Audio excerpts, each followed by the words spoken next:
Today I'm going to give a talk on a question that was posed to me that was a really good one, I thought, and it was entitled, "Why Do Bad Things Happen to Good People?" I've talked about this many times before in the past because there's many examples of where this occurs. Even in history, some of the greatest people in the world have had bad things happen to them. Examples, John F. Kennedy, Martin Luther King, Gandhi. The list goes on and on. There's all kinds of cases of where bad things have happened to good people. The one thing I like to really stress, though, when I'm discussing this with anybody, is that you need to understand one thing right at the beginning, and that is that nothing happens by chance, luck, or coincidence, and that all things in life, for everybody, in fact, every molecule of all creation is governed by what I'm going to talk about next here, and this is the law which governs all things in creation. And this is a law that's been taught to us by all the great teachers that have ever walked this earth. I'm referring to the law of karma, or the law of cause and effect. If you're a Christian, you've heard this law before.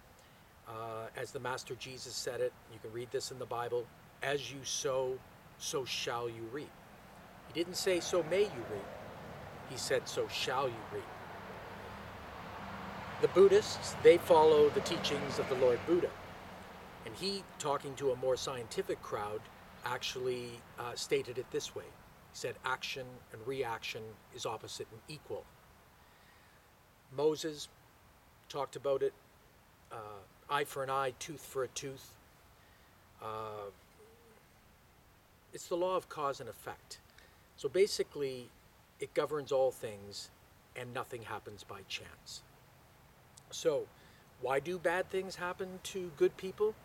Well, it's because you need to look at it in a broader viewpoint that covers more than even just this life that we're living. And it's also important to realize that you cannot talk about this law of cause and effect, at least on this planet, without talking about its corresponding factor, which is the cycle of reincarnation. You see, you live more than one life. In fact, that saying that goes that we're only here for one time and a good time is actually just a statement of fools. It really is a situation whereby we are experiencing in this life all of the things that we have created for ourselves through previous experiences.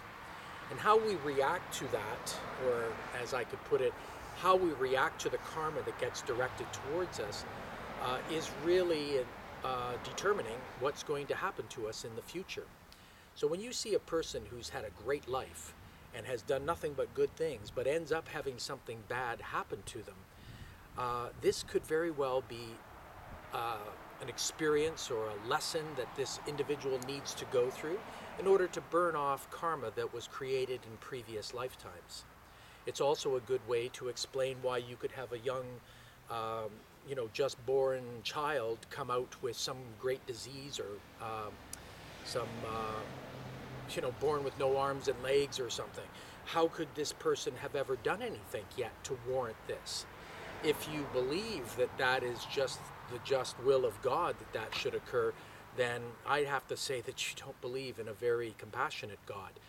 I believe that God is compassionate, and I believe that in this law there is compassion built into it, but it's actually, and this would probably take another video to explain, is how the compassion has to come from the other aspects of God, because God is everything.